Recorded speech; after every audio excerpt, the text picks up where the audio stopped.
Hey guys, what's going on? It's Ash here coming at you today in Raid Shadow Legends. Today we're going to do a champion guide and review on Tayrel. If you have Tayrel, congratulations. He's one of the best epics in the game. If you don't have him, he's certainly one of the guys that should be at the top of your wish list. He is as close as you can get to a legendary champion in the epic rarity. Certainly at the top 5 or so of everybody's tier list in terms of best epics in the game, if not number 1. So today we're going to talk about why, what teams to build around your Tayrel, where he excels inside the game, and how I have built him, including masteries and artifacts. But first, as always, we're going to start out on his skills, talk about what makes Tayrel the beast that he is. He is a high elf with the magic affinity. And man, I've been going all in on magic. What about you guys? Do you guys like try to build one team around one affinity, or do you try to keep it kind of diverse? I like one team, one affinity, especially for arena. That way I can just avoid negative affinity matchups, and I can target positive affinity matchups and know that I have an advantage inside those battles. Anyway, Tayrel, here we go. And of course, it's easier for the Great Hall, right? So magic is the way to go, at least for me in my champions. Anyway, humble is his A1.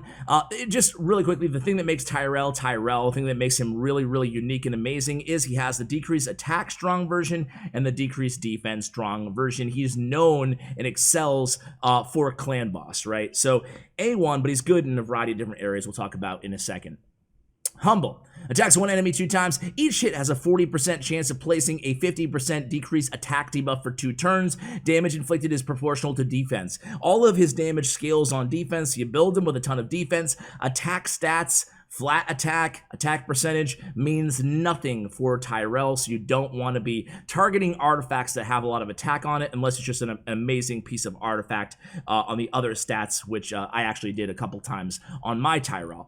On the A2, Singing Steel. Attacks all enemies. AoE hits pretty hard too. His damage scales really well based on defense, right? So has a 75% chance and can be booked up to 100% of placing the strong version 60% on decreased defense. If the target is under decreased attack debuff, it will place a sleep debuff for 1 turn. And again, damage inflicted proportional to defense. So there you go. By the way, guys, Tayrel, you should book him, right? You should be booking Tayrel. If you're going to be booking any epic champion, Tayrel is front and center, top of the list. Invest your epic books into Tayrel. We've covered other epic champions that you don't really need to book or want to book, such as a cult brawler we talked about here in a previous guide. Tayrel is the opposite. You do want to book his abilities, okay? Get that to 100% on the A2.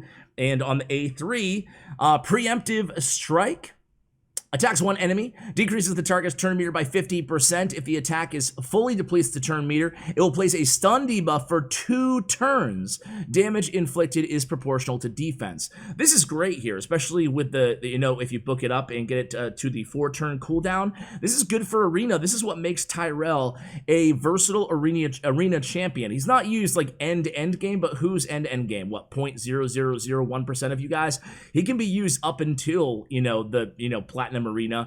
Because of this ability, it's really cool. You can decide which target you're going to use it against, and if you just want to totally take out one of the opponent's champions out of the equation, stun them for 2 turns, and usually that's going to be long enough to end the entire arena battle, plus decrease the turn meter in addition to that, man, you're looking pretty good. You're looking pretty good here. So, and it hits hard. Preemptive Strike hits way harder than his A1, okay? His aura is increase ally defense in all battles by 25%. A lot of people who use him in Clan Boss use him as the leader to make sure you get that 25% increased defense aura on Clan Boss that helps out a ton, okay? Let's talk about his masteries here. So, since I use him in Clan Boss. Like I said, I have him speed tuned for Ultra Nightmare at 209 speed, so he's going first out of everybody on my team. Make sure I land that decreased defense as my very first move against the Clan Boss.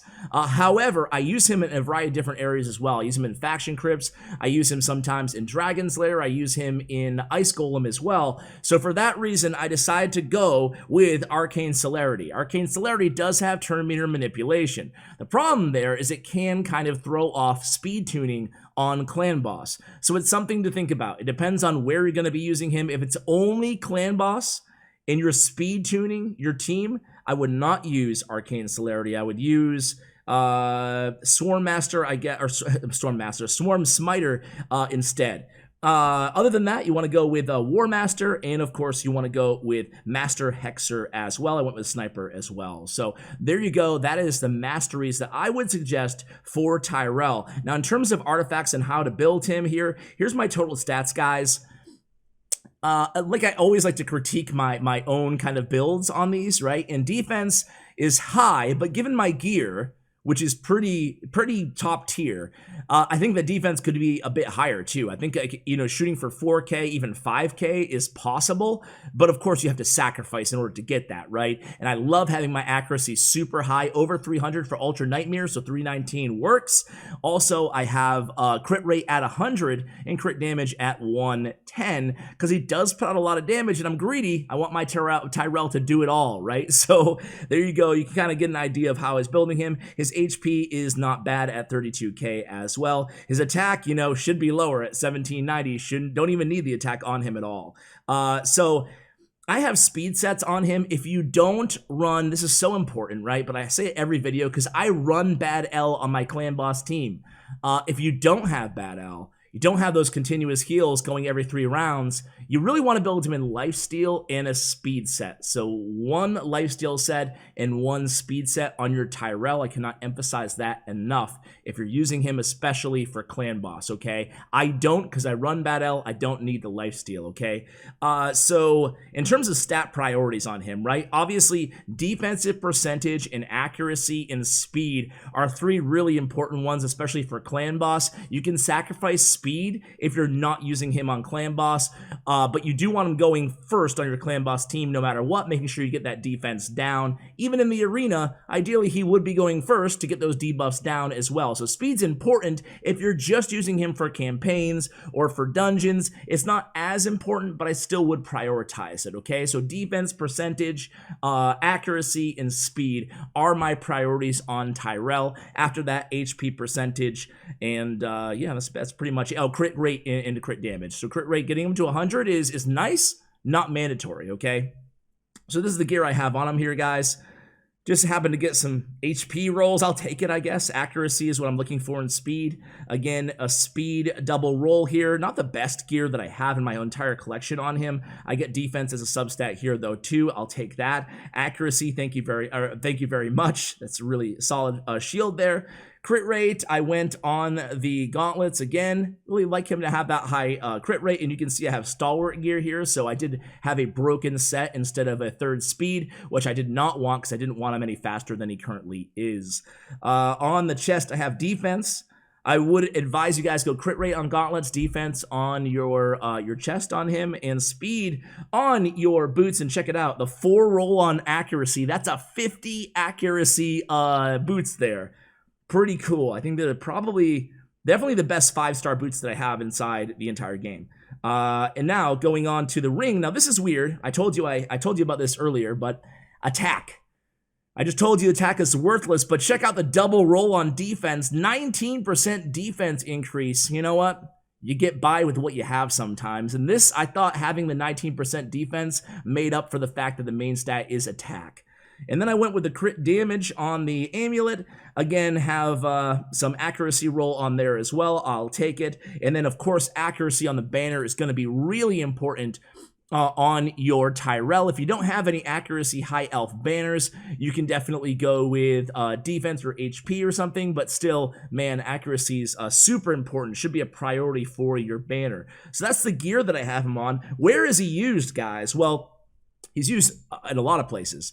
He can be used in the arena, like we talked about. He can be used in Clan Boss. He's amazing in Clan Boss. He's really good in arena. He's great for Dragon's Lair. He's great for Ice Golem. He's great for campaign locations. So this is the 5 top areas. Well, I guess in all like the Minotaurs, you know, he's good everywhere except for, I wouldn't say he's a specialist per se in Fire Knight or Spider's Den. I think it's maybe easier to say where he's not good rather than where he's good, because he's good everywhere else, okay? So let's go ahead and dish out some 5s here, guys.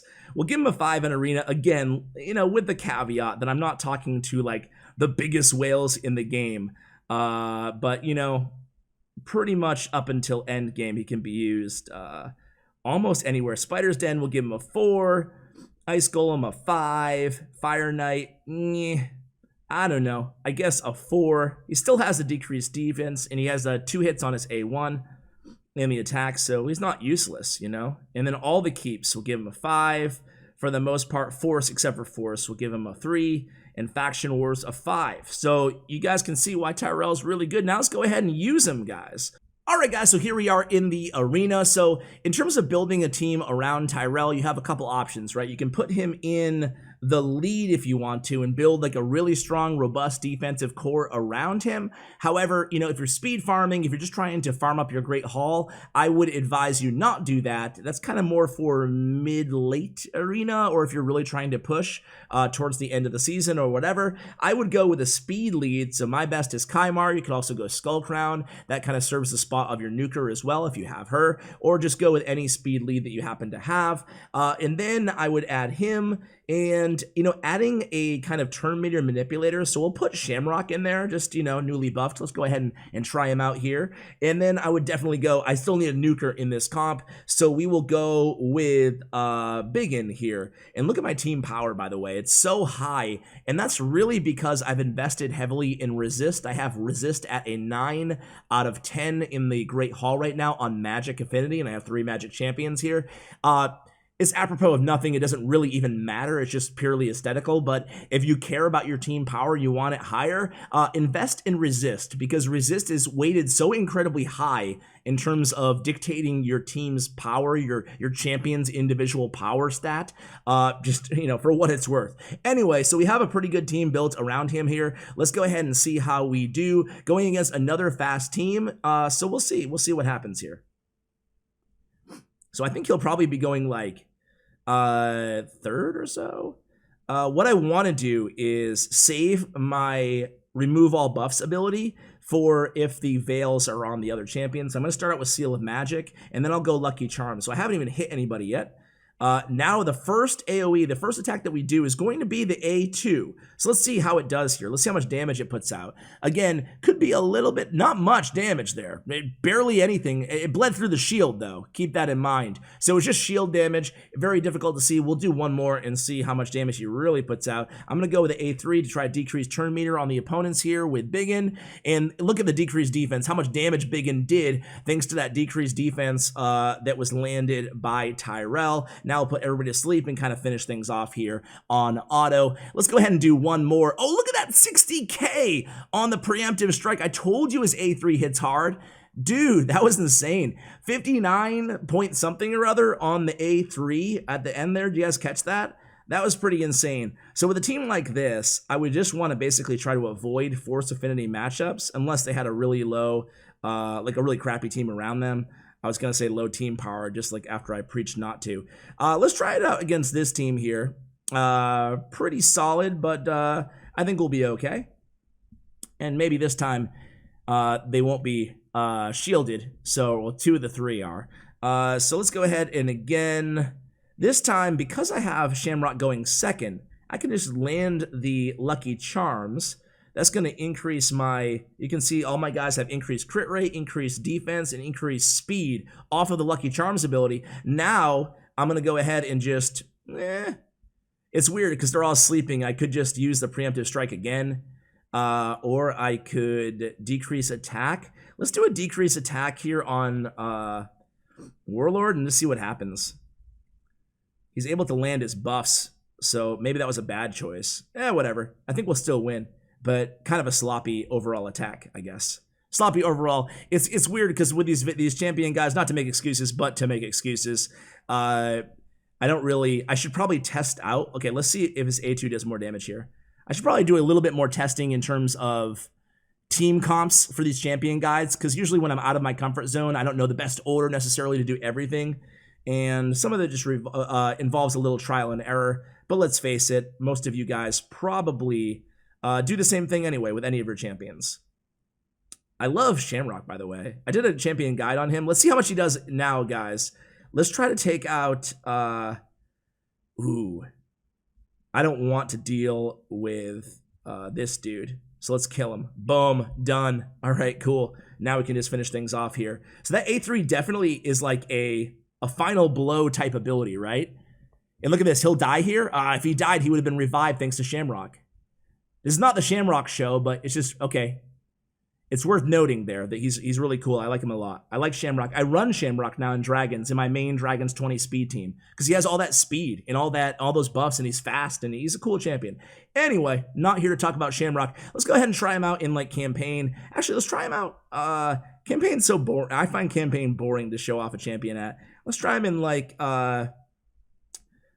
he's not gonna be able to solo because he doesn't have the lifesteal gear on. But let's go ahead and put him with like let's just put him with a couple other champions. Like, actually, let's stick Shamrock in there too. And let's just kind of three-way Minotaurs here. So these are decreased defense, boom, and then forward charge. Everybody's dead with 50 to 60k hits because of that decreased defense. And again, preemptive strike, 25, 26k. We are going through the waves with no issues whatsoever here. This is a really like solid 3-man team with the speed, the heals, and the decreased defense, decreased attack, and of course, the nuking, right? The nuking capabilities. So we'll probably do this in, I don't know, just over a minute. And then I'll take him into Ice Golems and show you actually, Clan Boss. What would a video be without Clan Boss? Come on, Ash.